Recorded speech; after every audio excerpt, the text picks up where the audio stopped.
हर्षित landmark, सपनों का घर जैसा आप चाहते हैं हम बनाते हैं। 1, 2 एवं 3 BHK ready position flats. Call 9827321321।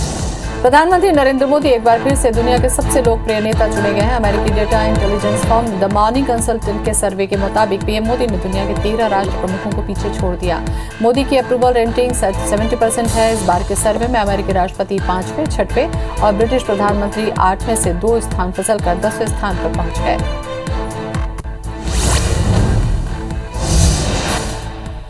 अफ्रीकी देश सिएरा लियोन की राजधानी फ्रीटाउन के निकट एक तेल टैंकर में विस्फोट होने से करीब 98 लोगों की मौत हो गई और कई अन्य गंभीर रूप से घायल हो गए। राष्ट्रीय आपदा प्रबंधन एजेंसी के मुताबिक विस्फोट शुक्रवार देर रात हुआ जब टैंकर एक अन्य ट्रक से टकरा गया। टैंकर राजधानी फ्रीटाउन के पूर्व में वेलिंगटन में एक व्यस्त चौराहे के पास एक गैस स्टेशन पर जा रहा था।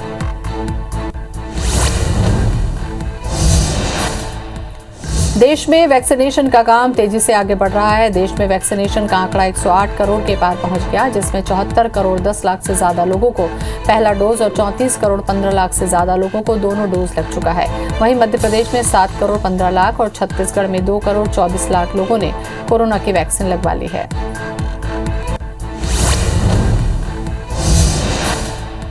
T20 वर्ल्ड कप में आज अफगानिस्तान का सामना न्यूजीलैंड से होगा। ये मैच टीम इंडिया के लिए काफी महत्वपूर्ण है, क्योंकि अगर अफगानिस्तान ये मैच जीतता है तो भारत सेमीफाइनल में पहुंचेगा। वहीं अगर न्यूजीलैंड की टीम जीत हासिल करती है तो भारत का रास्ता बंद हो जाएगा।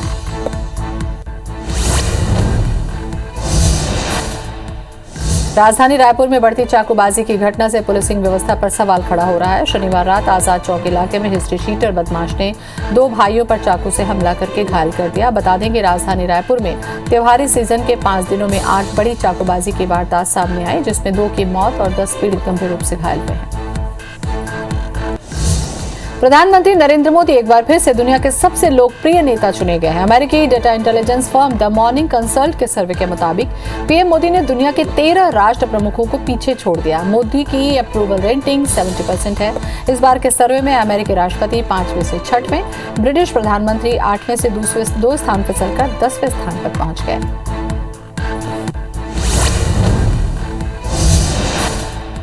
बीजेपी की राष्ट्रीय कार्यकारिणी की बैठक आज दिल्ली में हो रही है। बैठक में बीजेपी के राष्ट्रीय अध्यक्ष जेपी नड्डा शामिल हुए हैं। साथ ही पीएम मोदी के संबोधन से समापन होगा। मीटिंग पीएम मोदी के नेतृत्व में पिछले 7 साल में केंद्र सरकार के द्वारा किए गए कामों और 5 राज्यों में विधानसभा चुनावों को लेकर चर्चा संभव है।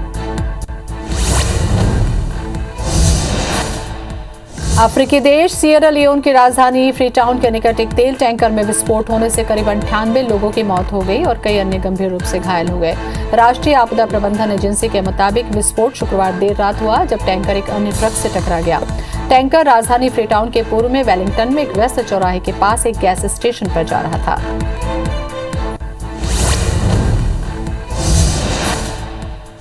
इराक के प्रधानमंत्री मुस्तफा अल कदीमी के घर पर तड़के सुबह ड्रोन से हमला हुआ। इस हमले में पीएम बाल बाल बचे।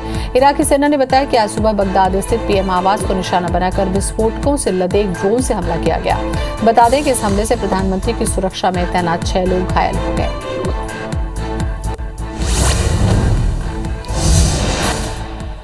T20 वर्ल्ड कप में आज अफगानिस्तान का सामना न्यूजीलैंड से होगा। ये मैच टीम इंडिया के लिए काफी महत्वपूर्ण है, क्योंकि अगर अफगानिस्तान ये मैच जीतता है तो भारत सेमीफाइनल में पहुंचेगा। वहीं अगर न्यूजीलैंड की टीम जीत हासिल करती है तो भारत का रास्ता बंद हो जाएगा।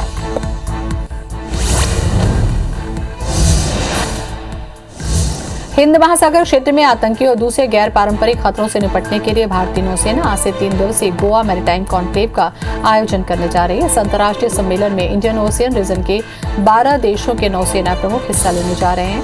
सम्मेलन को नौसेना प्रमुख एडमिरल करमबीर सिंह मुख्य वक्ता के तौर पर संबोधित करेंगे।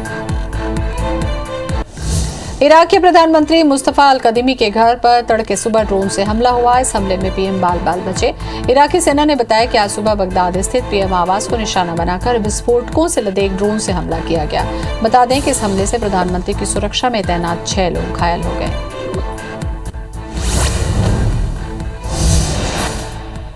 बीजेपी के राष्ट्रीय कार्यकारिणी की बैठक आज दिल्ली में हो रही है। बैठक में बीजेपी के राष्ट्रीय अध्यक्ष जेपी नड्डा शामिल हुए हैं। साथ ही पीएम मोदी के संबोधन से समापन होगा।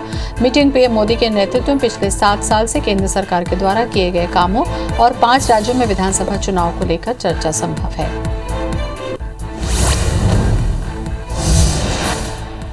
अफ्रीकी देश सिएरा लियोन के राजधानी फ्रीटाउन के निकट एक तेल टैंकर में विस्फोट होने से करीब 98 लोगों की मौत हो गई और कई अन्य गंभीर रूप से घायल हो गए। राष्ट्रीय आपदा प्रबंधन एजेंसी के मुताबिक विस्फोट शुक्रवार देर रात हुआ, जब टैंकर एक अन्य ट्रक से टकरा गया। टैंकर राजधानी फ्रीटाउन के पूर्व में वेलिंगटन में एक व्यस्त चौराहे के पास एक गैस स्टेशन पर जा रहा था।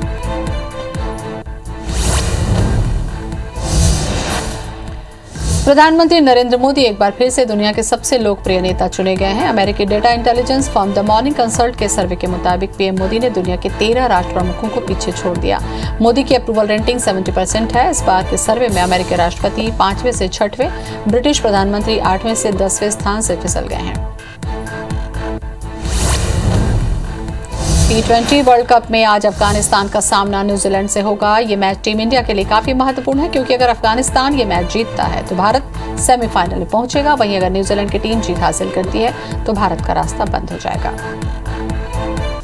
प्रधानमंत्री नरेंद्र मोदी एक बार फिर से दुनिया के सबसे लोकप्रिय नेता चुने गए हैं। अमेरिकी data intelligence firm the morning consult के सर्वे के मुताबिक पीएम मोदी ने दुनिया के 13 राष्ट्र प्रमुखों को पीछे छोड़ दिया है। मोदी की अप्रूवल रेटिंग 70% है। इस बार के सर्वे में अमेरिकी राष्ट्रपति 5वें से 6वें और ब्रिटिश प्रधानमंत्री 8वें से 2 स्थान फिसलकर 10वें स्थान पर पहुंच गए। महाराष्ट्र के पूर्व गृह मंत्री अनिल देशमुख को बॉम्बे हाई कोर्ट ने ईडी की कस्टडी में भेज दिया है। देशमुख को 12 नवंबर तक ईडी कस्टडी में भेजा गया है। आज अनिल देशमुख को न्यायिक हिरासत में भेजे जाने के खिलाफ ईडी ने हाई कोर्ट का रुख किया था। ईडी ने देशमुख की कस्टडी की मांग की थी। इस मामले की सुनवाई करते हुए उच्च न्यायालय ने अनिल देशमुख को 12 नवंबर तक ईडी कस्टडी में भेजने का फैसला सुनाया।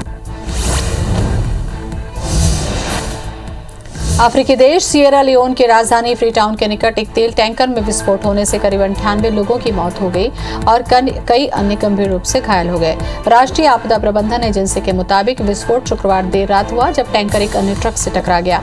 टैंकर राजधानी फ्रीटाउन के पूर्व में वेलिंगटन में एक व्यस्त चौराहे के पास एक गैस स्टेशन पर जा रहा था। इराक के प्रधानमंत्री मुस्तफा अल कदीमी के घर पर तड़के सुबह ड्रोन से हमला हुआ। इस हमले में पीएम बाल बचे। इराकी सेना ने बताया कि आज सुबह बगदाद स्थित पीएम आवास को निशाना बनाकर विस्फोटकों से लदे एक ड्रोन से हमला किया गया। बता दें कि इस हमले में प्रधानमंत्री की सुरक्षा में तैनात 6 लोग घायल हो गए हैं। बीजेपी के राष्ट्रीय कार्यकारिणी की बैठक आज दिल्ली में हो रही है। बैठक में बीजेपी के राष्ट्रीय अध्यक्ष जेपी नड्डा शामिल हुए हैं। साथ ही पीएम मोदी के संबोधन से समापन होगा। मीटिंग पीएम मोदी के नेतृत्व में पिछले 7 साल में केंद्र सरकार के द्वारा किए गए कामों और 5 राज्यों में विधानसभा चुनावों को लेकर चर्चा संभव है। हिंद महासागर क्षेत्र में आतंकी और दूसरे गैर पारंपरिक खतरों से निपटने के लिए भारतीय नौसेना का आज से 3 दिवसीय गोवा मैरीटाइम कॉन्क्लेव शुरू हो गया है। इस अंतर्राष्ट्रीय सम्मेलन में इंडियन ओशियन रीजन के 12 देशों के नौसेना प्रमुख हिस्सा ले रहे हैं। सम्मेलन को नौसेना प्रमुख एडमिरल करमबीर सिंह मुख्य वक्ता के तौर पर संबोधित करेंगे।